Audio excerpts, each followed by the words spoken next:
Bom, e para a gente continuar dando andamento, né, no nosso evento, a Stephanie ela citou um ponto que é importantíssimo. Ela falou que no e-commerce o preço é um dos fatores, né, que mandam a maior demanda, né, de compras. E o nosso próximo tema é justamente preço. Quando o menor preço não é uma opção. Criatividade e disrupção no e-commerce. Nós vamos falar agora durante um painel com as pessoas que vão discutir esse preço em relação ao tema. Tá? A gente vê que cada vez mais as vendas online viraram uma guerra de preços e isso não é de hoje. Porém, quando sentamos do lado de cada mesa, na cadeira dos lojistas, percebemos que essa guerra é, na verdade, um ambiente de extermínio para muitos sellers. Mas não precisa ficar desanimado, pois a cada dia temos visto mais empresas surgindo e com muita criatividade rompendo essa barreira. Para falar um pouquinho mais sobre isso, trouxemos aqui alguns nomes de peso para poder falar com vocês sobre essas marcas conceituadas e como elas fazem, né, para trabalhar sem a flexibilidade dos preços nos produtos. Eu quero convidar, primeiramente, Paulo Oliveira, gerente de e-commerce da Latam, Acer Computadores, Commerce Latam, Acer Computadores, tá? Ele é profissional com mais de 20 anos de carreira, já esteve à frente de operações de e-commerce em empresas como Elsys. Pode se sentar ali, por favor, Paulo. Elsys, Caster, Spice, SodaStream e Lego. Vou convidar também Ricardo Ramos, fundador e CEO da Precifica, empresa especialista em soluções de pricing. Empreendedor com foco em inovação no setor de tecnologia, SaaS. Também é palestrante sobre os temas de e-commerce, inteligência de mercado, gestão de empresas e empreendedorismo. Vou convidar também ela, Priscila Viana, gerente de e-commerce da Balduco. Gerente com mais de 10 anos de experiência em negócios digitais. Cadê a Priscila? De estratégias. A Priscila está aí? Ah, está chegando. Então, ela é gerente, ela tem 10 anos de experiência em negócios digitais, com estratégias de e-commerce em empresas de varejo nacional, multinacional e indústria. Atualmente é responsável pela estrutura de marketplaces, last miles e estratégia do e-commerce próprio da Balduco. E para conduzir esse assunto, enquanto ela chega, tá? A Priscila vai chegar aqui, por isso que eu já fiz o mini currículo dela, que ela também vai sentar com a gente. Eu quero convidar o mediador desse painel, Rafael Bastos, que é head de conteúdo da ComEcom. Ele é host de live podcast Líderes de E-Commerce, presidindo o ComEcom São Paulo, consultor de e-commerce e especialista em marketing digital, com atuação em diversos players de diferentes nichos desde 2014 e é palestrante também. Bem-vindo, Rafa.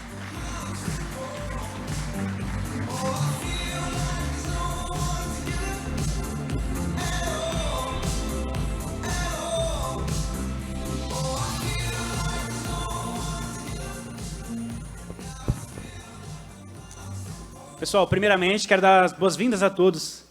A gente preparou esse evento com muito carinho, a gente tomou muito cuidado com a curadoria de conteúdo para poder, de fato, trazer algo para vocês que fosse aplicável em todas as realidades, independente do tamanho do seu e-commerce, e que, de fato, fosse trazer alguma repercussão positiva para o e-commerce de vocês.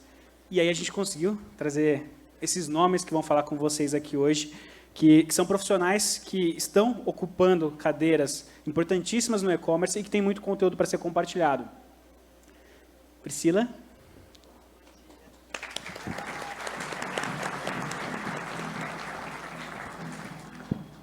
E quando a gente trouxe o tema desse painel, né, então, quando o menor preço não é uma opção, criatividade e disrupção no e-commerce, a gente começa a pensar, muitos talvez, quando iniciaram a sua jornada no e-commerce, quem aqui nunca teve uma grande ideia de um projeto de e-commerce, abriu a sua loja e quando foi colocar para vender, de repente viu um Shopee, uma Americanas, um Mercado Livre, vendendo num preço que você nunca conseguiria chegar, porque o teu poder de compra com o teu fornecedor não chega nisso, e muitas vezes esse preço é menor do que o custo da mercadoria. Então, até por isso que se fala, né, é quase que um extermínio para muitos sellers. E aí é importante essa parte de criatividade, como que eu posso fazer diferente? E aí vocês podem se perguntar, não, tudo bem, mas a gente tem aqui um representante da Acer e tem um representante da Balduco, grandes empresas. Porém, por mais que essas empresas sejam grandes, eles têm, às vezes, uma limitação de verba, de marketing, de estrutura, como a Stephanie bem trouxe para a gente, e, além disso, eles têm uma cadeia que eles não podem concorrer. Então, eles têm a representação de outros sellers, de pequenos sellers, que precisam manter o ecossistema da distribuição, que é muito maior, e tem essa dificuldade de se equilibrar. Então, por isso que a gente trouxe eles, para poder contar um pouquinho para vocês, de forma prática, como que vocês também conseguem trabalhar muito além do preço. Então, sejam bem-vindos, pessoal. A primeira pergunta que eu tenho para vocês é, sabemos que existe uma falsa impressão de que uma empresa grande possui um orçamento limitado. A gente sabe que não é bem assim, é bem pelo contrário, né? A cobrança é muito alta, às vezes o orçamento é menor do que muito médio seller tem. Além da cobrança mais alta e o fato de ter que respeitar a cadeia de distribuição, como eu já falei aqui para vocês. Como vocês conseguem tornar a operação de vocês atrativa para o consumidor da ponta, né? Então, eu vou destinar essa pergunta principalmente ao Paulo e à Priscila. Pode começar, Paulo.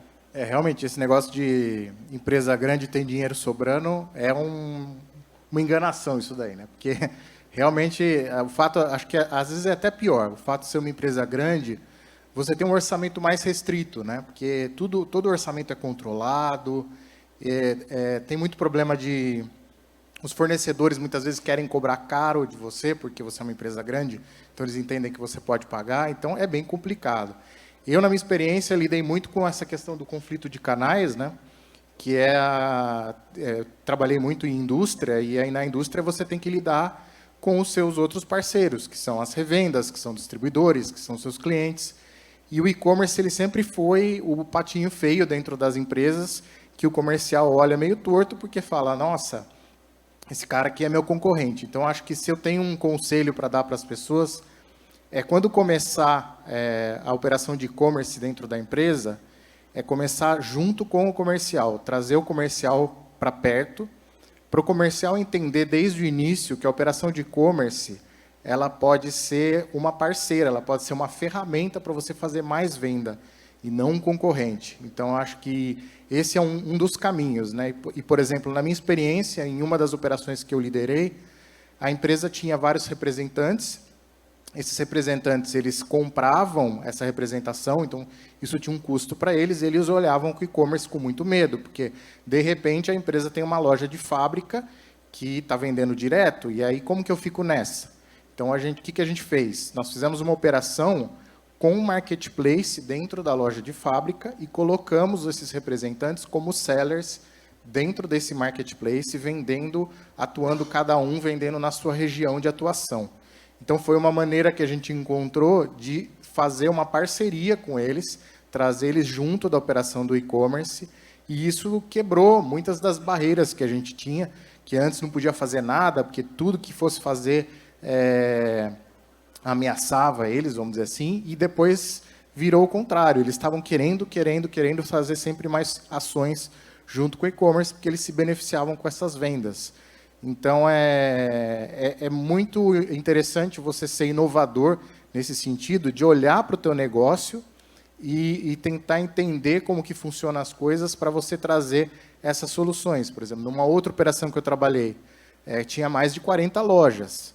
A gente implementou o Omnichannel. Então, por exemplo, tem a questão do comissionamento dos vendedores. As lojas, você fazia retire na loja, né?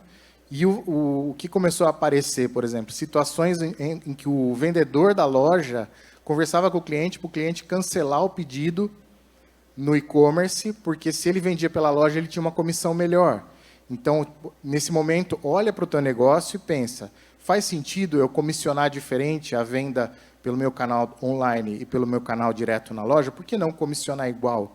Então, a gente colocou a comissão igual para evitar esse tipo de concorrência dentro dos próprios canais. Então, você tem que ir ajustando toda a operação. Detalhes, assim, eu acho que um olhar muito atento aos detalhes é muito importante. Então, por exemplo, essa questão da venda no Omnichannel nas lojas, a gente foi olhar que os vendedores, muitas vezes, eles estão fazendo reposição de produto na prateleira e eles não viram que entrou um pedido lá para preparar. E isso daí atrasava o pedido, o cliente ia retirar, não estava pronto e causava insatisfação. Então, a gente falou, o que a gente pode fazer para melhorar isso? Colocamos uma integração do computador da loja com o sistema de som. Então, quando entrava um pedido, o sistema de som fazia um sinal e o vendedor sabia que entrou o pedido e ia lá atender o pedido. Então, sempre buscar essas soluções inovadoras para minimizar ao máximo o conflito de canais, colocando esses parceiros, lojas, distribuidores, revendas dentro do negócio, parte do negócio. Não colocar o e-commerce como um departamento separado.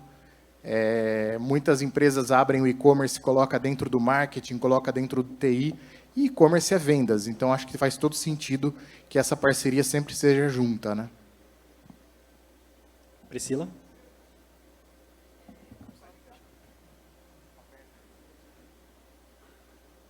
Aí. Concordo com todos os pontos que você colocou, Paulo. A gente também tenta fazer esse tipo de ação. Eu acho que tem muitas vezes a ideia de que a operação de e-commerce e indústria é cash burn, e não é. Né? A gente não está ali para queimar dinheiro. A gente precisa ser uma operação sustentável a longo prazo, a gente precisa dar lucro.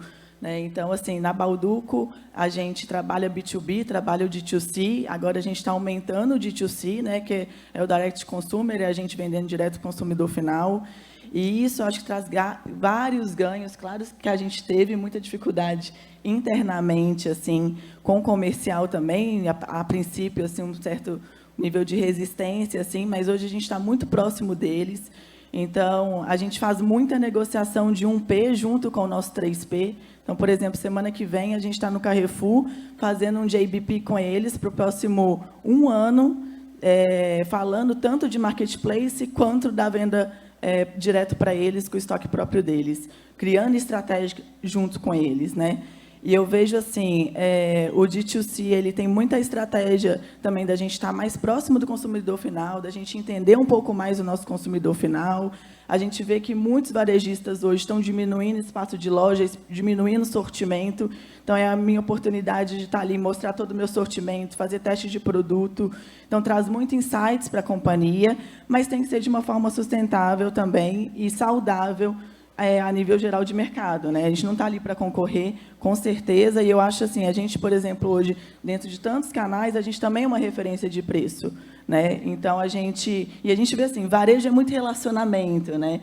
Então, assim, eu estou dentro dos varejistas, eu estou dentro dos pure players, eu tenho, às vezes, mais abertura ali com eles. Por exemplo, se um seller está fazendo uma queima de preço, né, a gente entende que tem várias ações aí, quando a gente fala de novos canais, a gente sempre faz, sim, ações de preço para ganhar relevância e tal, mas são coisas pontuais, igual a gente vê aí alguns sites, tem o 5 do 5, o 6 do 6, mas o cliente ele entende que é só naquele dia que vai ter aquele preço especial, né? E também, para a gente ganhar relevância e realmente trazer receita para o business, claro que a gente tem que fazer algumas ações, e eu acho de forma sustentável também.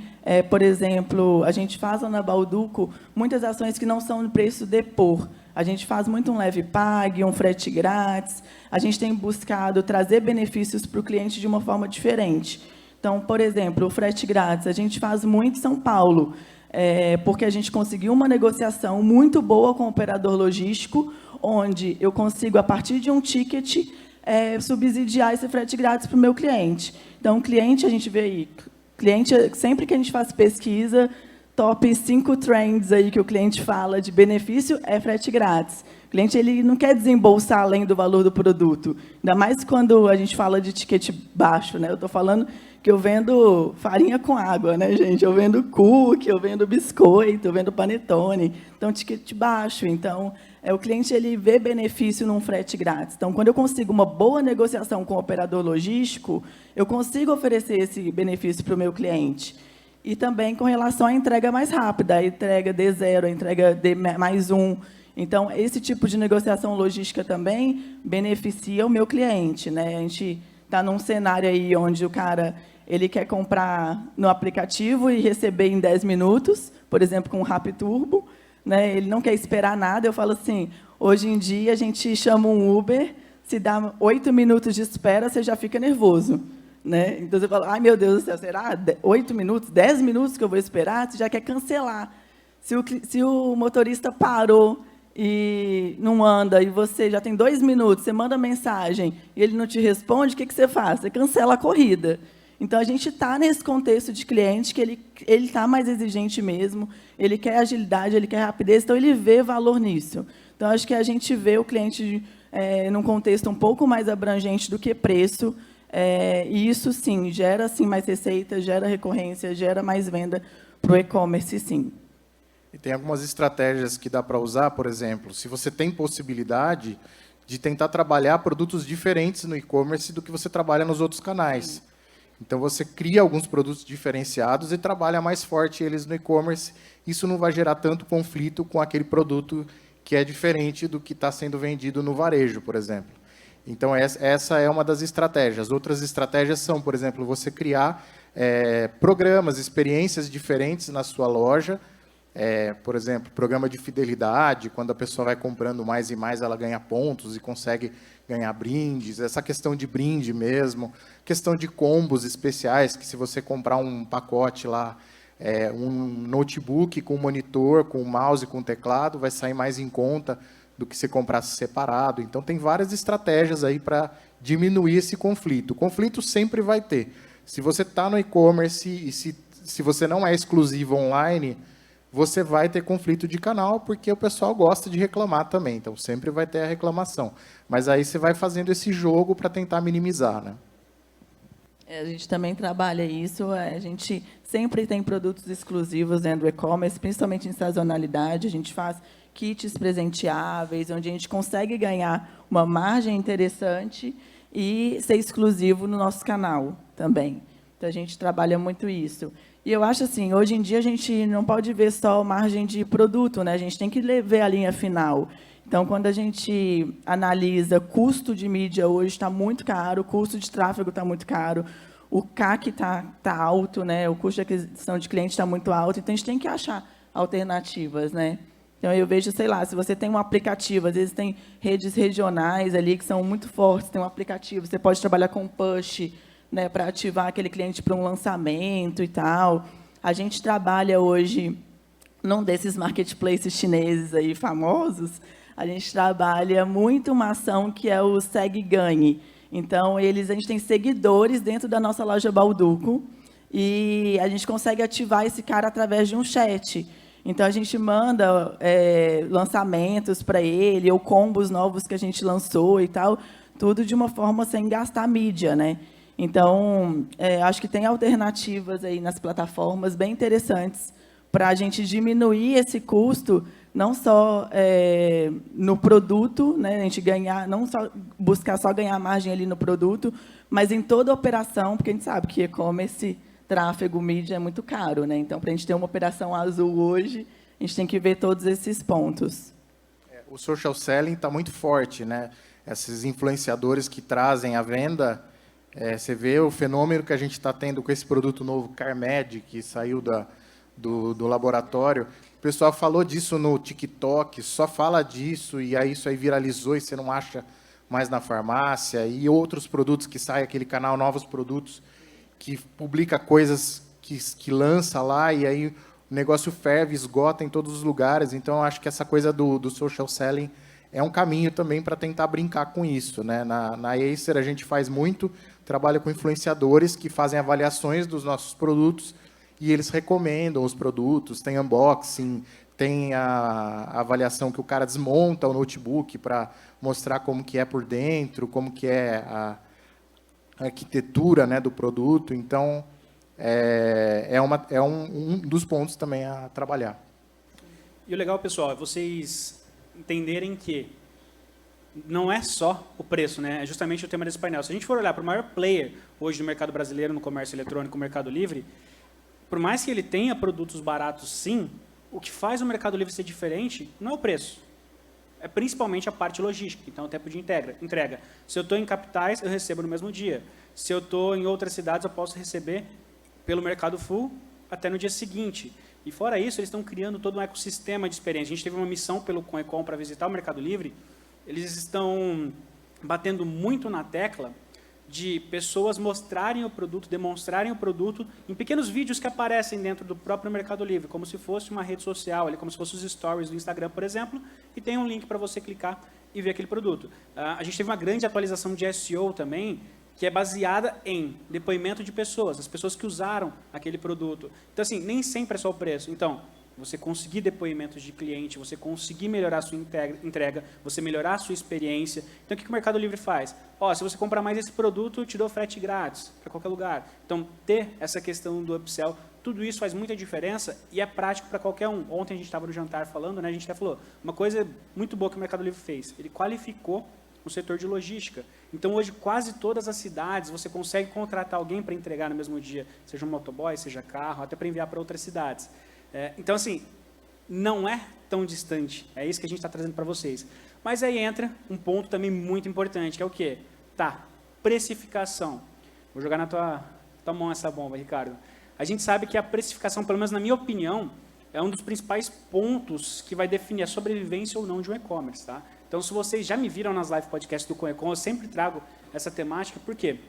Porque a precificação, você pode vender muito, você pode vender milhões e milhares de reais por mês. Se você não tiver uma boa precificação, você vai quebrar logo, logo. Seja não olhando para a logística, seja não olhando para algum outro ponto. E aí, Ricardo, o que eu quero que você nos ajude a interpretar como que vocês fazem isso na Precifica, tá? A gente tem variável de imposto. Então, se eu estou em São Paulo, é um imposto. Se eu vendo para fora de São Paulo, é outro imposto. Se eu estou no Simples, é uma coisa. Se eu estou fora do Simples, lucro presumido, é outra coisa. Se eu estou no lucro real, é uma outra coisa, porque eu posso deduzir despesa. Enfim, então você começa a ter muita variável, né? Vou absorver frete, não vou absorver frete. Mesmo que eu não absorva frete, vou receber parcelado desse cliente, vou ter que colocar do meu fluxo de caixa ali para poder cobrir até receber. Então, como que a gente pode ser muito mais assertivo na precificação e ter uma menor chance de ter problemas lá na frente? Eu acho que, antes de mais nada, o preço ele tem que ser visto como uma ferramenta, e o preço é uma ferramenta muito poderosa para vários propósitos dentro de uma companhia. Para o propósito de gerar tráfego, para o propósito de gerar margem, para o propósito de escoar produto próximo de validade. Então, o preço ele é uma ferramenta, antes de mais nada. Dito isso, eu separo aí em dois principais pilares. Acho que o primeiro ele é mais estrutural, e é uma coisa mais chata, envolve um pouco cálculo, matemática, mas existe uma parte estrutural, e aqui a gente tem muitos problemas ocultos, muita gente acaba indo para o prejuízo sem perceber por conta dessa questão estrutural, eu vou falar um pouco, e a questão um pouco mais estratégica, que é o papel do preço dentro do meu propósito. A gente, na apresentação anterior, ouviu um pouco sobre isso. Então, sobre estrutural, o que a gente está acostumado a ver é que, às vezes, o seller, companhia pequena ou grande, ela acaba fazendo conta errada. Conta simples, conta de markup errada. E aí a gente tem uma ideia de que gera um resultado X no final do mês e o dinheiro desaparece. Uma frase bem comum é: eu não sei para onde o dinheiro está indo. E na nossa experiência, o que a gente vê, parte do nosso trabalho é começar por uma implantação, né? Então a gente traz para dentro da nossa plataforma os produtos do varejista. Primeira etapa é parametrizar. Qual que é o custo? Quais são os impostos médios? E provisões, uma coisa super importante. Então, uma coisa que eu super recomendo, se você tem uma taxa, dependendo do segmento de inadimplência ou de fraude, você pode provisionar isso no preço. Então, tem uma série de passos que a gente ajuda logo no início. E a primeira coisa que a gente descobre é que, do lado de lá, o gerente, o gestor, ele tem em mente, ele está dizendo para a gente que estes produtos ele tem uma margem de 15, 12, 13, e na verdade é de 6, 7, quando é negativo. E aí o primeiro ponto é que gera uma confusão, e a gente acha que tem alguma coisa errada do nosso lado. Enquanto, em geral, a conta que se fazia do lado mais manual do gestor, essa conta estava errada. Então, o problema estrutural é uma coisa muito importante, onde a gente ali esconde uma série de problemas que eles vão gerar uma bola de neve ao longo das vendas, ao longo de todo o ciclo de venda, ao longo dessa operação. Então, o primeiro passo, acho que o ponto de atenção é olhar muito bem para como a gente monta esse preço, e aí, naturalmente, vão existir ferramentas, como a Precific, dentre outras, que vão ajudar nesse caminho, que vão ajudar nessa jornada, minimamente garantir qual é a margem correta do meu produto.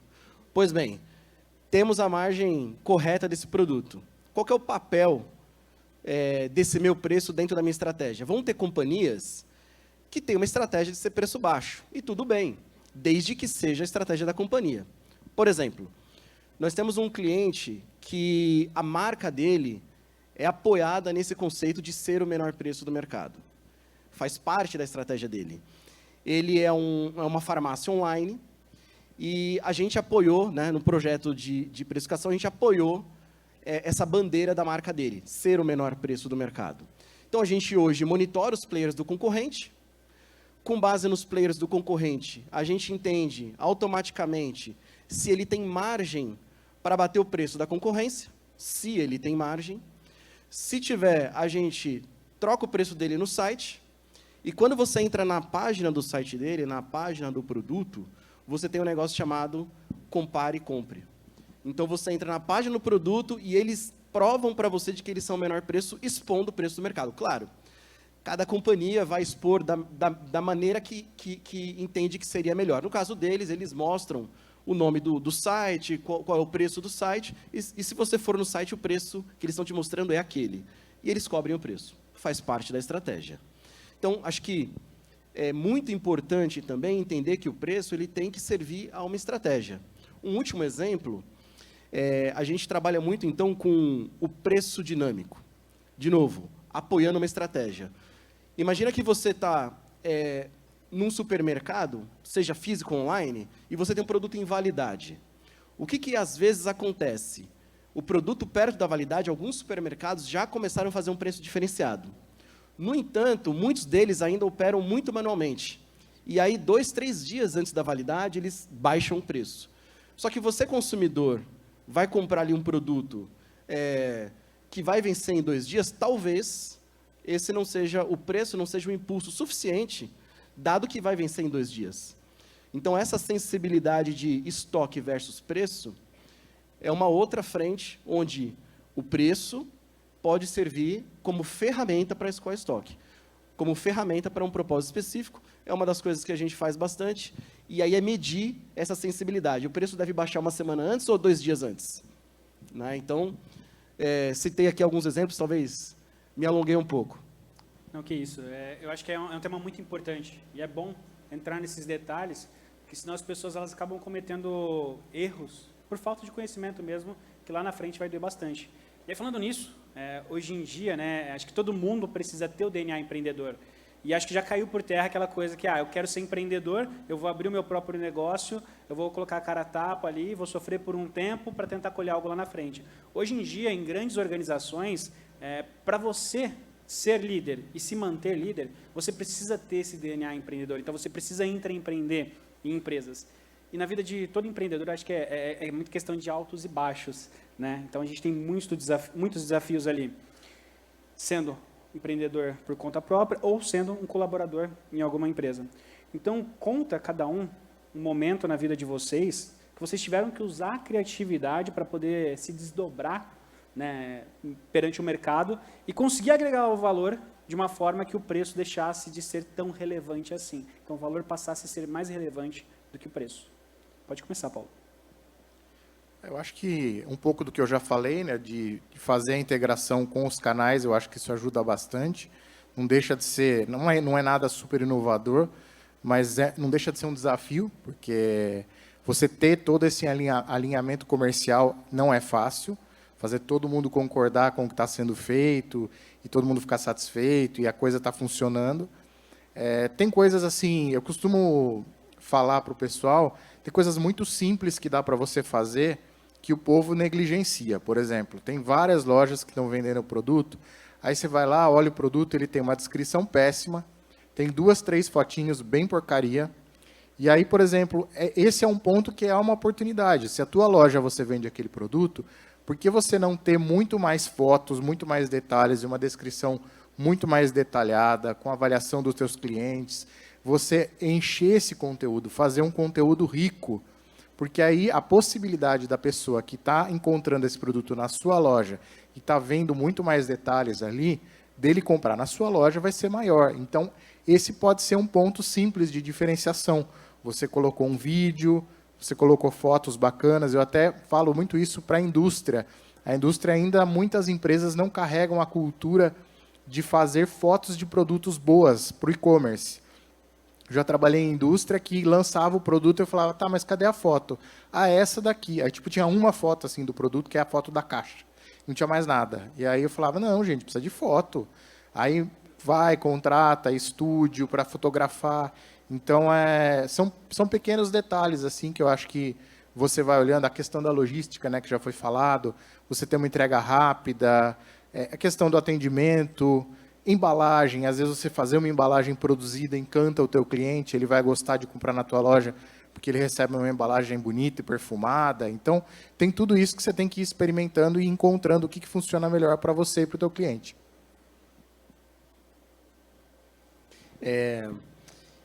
Bom, a gente tem que gerar valor para o cliente. Acho que no final do dia é gerar valor para o cliente. E aí eu vou citar alguns exemplos que são desafios e eu acho que tem aí, nesses exemplos, como a gente pode gerar valor para o cliente passando por esses desafios. Então, me perguntam muito, preço em diferentes canais devem ser iguais? Preço na loja física, loja online, omnichannel. Eu acho que depende. Não necessariamente esses preços devem ser iguais. A gente ontem mesmo conversando, citei exemplos de onde eu mesmo, numa livraria, lidei lá com o vendedor, vi o preço no online, fui na livraria para pegar mais rápido. Na livraria, o vendedor encarou o canal online como um canal concorrente e assim, ficou uma relação super ruim. Não gerou valor para o cliente, não gerou valor para mim. Agora, o preço ele pode ser diferente? Ele pode ser mais caro na loja física? Eu acho que pode, desde que o consumidor consiga entender o porquê o preço é mais caro. Desde que você consiga, não quer dizer que isso é fácil, mas desde que você consiga gerar valor para o cliente naquele momento. Tem um exemplo muito interessante que eu vi há um tempo atrás. Uma cafeteria na França tinha no cardápio 2 preços por café. O café para você tomar dentro da loja e o café para você levar para casa. E o preço era diferente. O café para você tomar na loja era mais caro. Só que a maneira como eles exploravam isso era muito interessante, porque eles te faziam entender que você estava consumindo um serviço dentro da loja. É o Wi-Fi, é o atendimento, e etc. e tal. Então, depende de como você leva essa informação para o cliente, você acaba conseguindo gerar mais ou menos valor e, portanto, você consegue explorar mais ou menos o preço. Um outro exemplo interessante, a gente tem um cliente que boa parte da venda dele, hoje, já é recorrente. Ele vende ração na internet, é um grande player hoje, e é muito interessante, porque é uma compra recorrente, não é?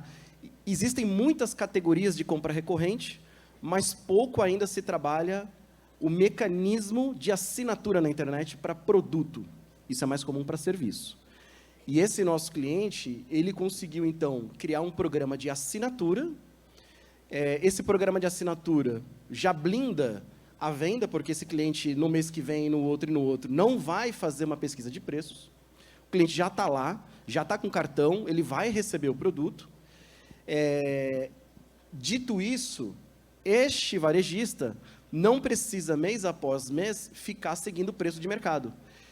Eventualmente, ele pode estar mais caro, porque o cliente já está dentro da recorrência e nem vai perceber, porque ele não vai ficar fazendo shopping de preços. Então, aqui acho que um pouco da criatividade, né, o mecanismo de assinatura. Eu ainda sou muito resistente a, por exemplo, fazer supermercado online. Acho que ainda tem bastante para evoluir. Acho que, por exemplo, é um segmento que carece bastante disso, porque compra recorrente, né? Todo mundo compra certos produtos todos os meses, mas todo mês você vai ficar pulando de lugar em lugar, ora compra ali, ora compra lá. apesar de ainda já existirem algumas soluções para isso, mas eu acho que ainda o serviço carece, que é o serviço de carrinho de compras, né? Acho que essa seria, acho que uma frente que me faria pagar mais se facilitasse a minha vida, que é fazer o carrinho de compras online. Eu duvido aqui quem consegue hoje, em qualquer lugar, fazer um carrinho de compras de supermercado online por menos de 40 minutos. Não tem como. Então, assim, como vencer essa barreira? Se conseguissem fazer em 15 minutos, eu certamente pagaria mais caro. Serviço. Quando gera valor, o preço ele já começa a não ser mais um problema dentro do dia a dia.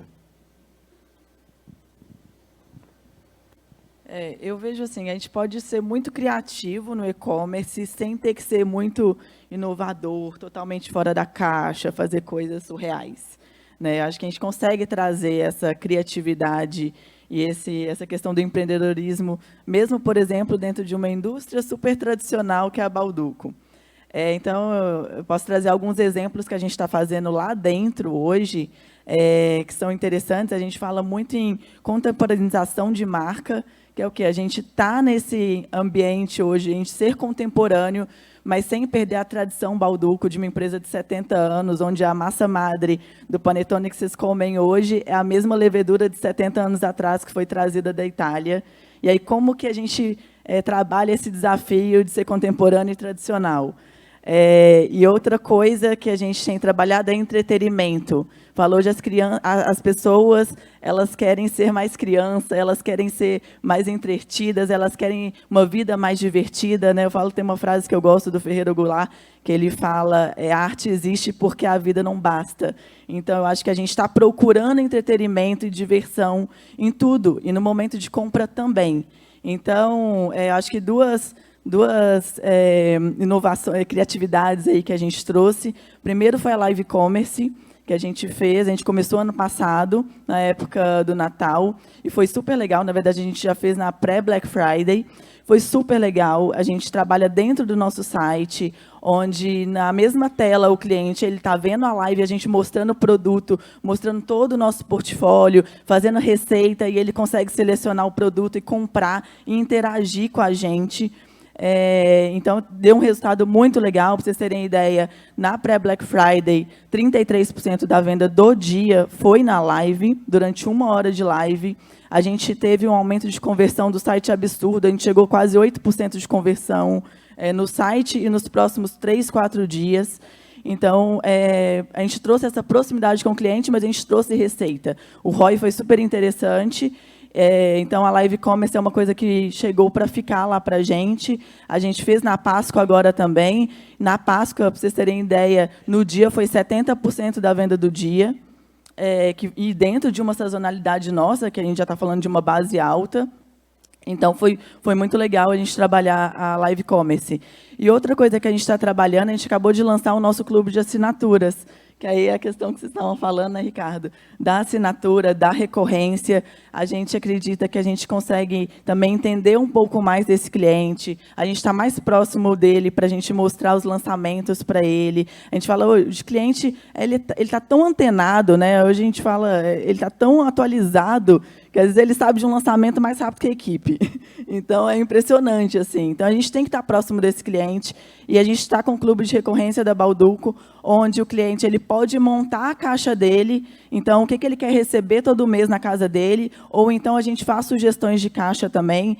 Isso eu consigo aumentar upsell e também um cross-selling ali dentro, né? Porque o cliente, às vezes, ele conhece, ele só compra o cookie, e aí ele vai começar a comprar o pão meu também. Então, ele compra todo mês aquela caixa de produtos Bauducco. Então, ele gera uma experimentação também com o cliente, aumenta o ticket dele, né, de compra. Então, acho que tem algumas formas aí, sim, criativas, que você não precisa ser super disruptivo. Tem muitas ferramentas, tem muitas startups trazendo soluções interessantes para a gente trabalhar hoje no e-commerce.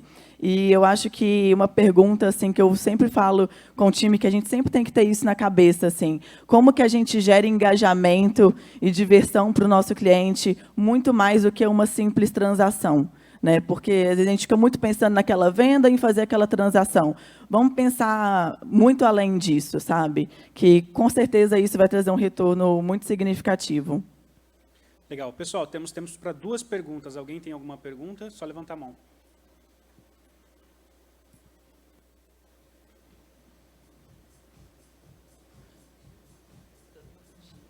Sem perguntas? Então, vou convidar a nossa mestre de cerimônias aqui para fazer o encerramento.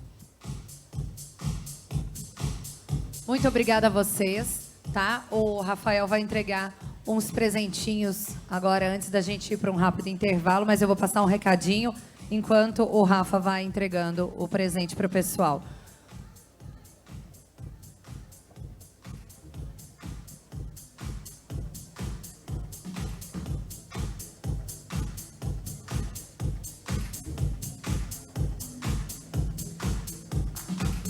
Muito obrigada, Priscila, Paulo e Ricardo. Obrigada, Rafael, também por ter intermediado esse painel incrível sobre preço no e-commerce, que é um fator primordial na hora da decisão, né, do cliente, e a gente tem que driblar algumas situações.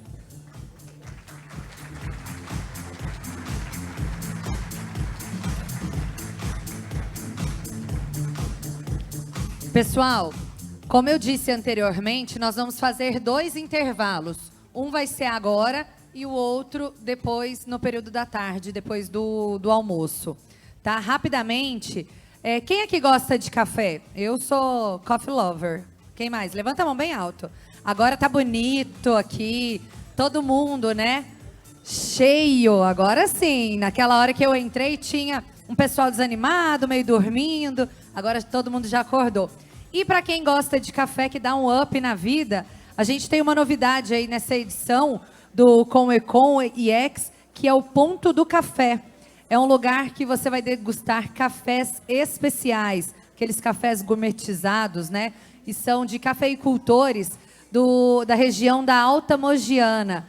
Cafés incríveis. Eles estão aqui com o Ponto do Café, que é lá perto do setor do credenciamento. Quem também gosta de participar de realidade aumentada? É bem legal, né? Hoje em dia a gente vê aquelas questões de realidade aumentada.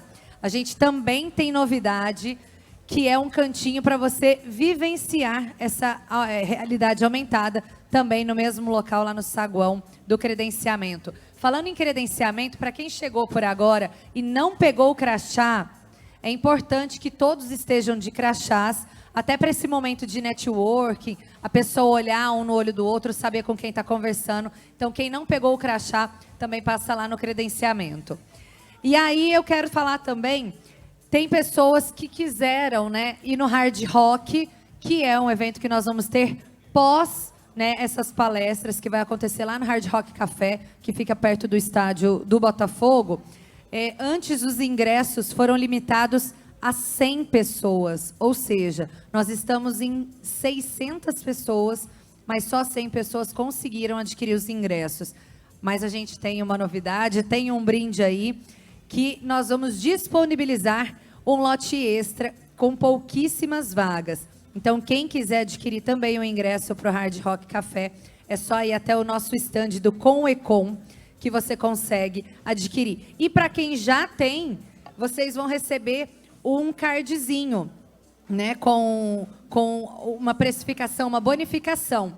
Guardem esse card para na hora que vocês chegarem lá, esse valor ele vai ser reduzido da comanda de vocês. Então, é um bom valor. Então, guardem como se fosse ouro, tá bom? Depois do intervalo, nós vamos ter aqui uma palestra sobre a margem e lucratividade dentro dos marketplaces. Qual que é o segredo para isso? A gente vai saber aqui, logo depois desse intervalo, e um painel, quando a construção de relacionamento se transforma em lucratividade. São 2 assuntos muito interessantes, então vocês fiquem à vontade para um café de 30 minutinhos que vai acontecer aqui no saguão do lado. Eu espero vocês daqui a pouco.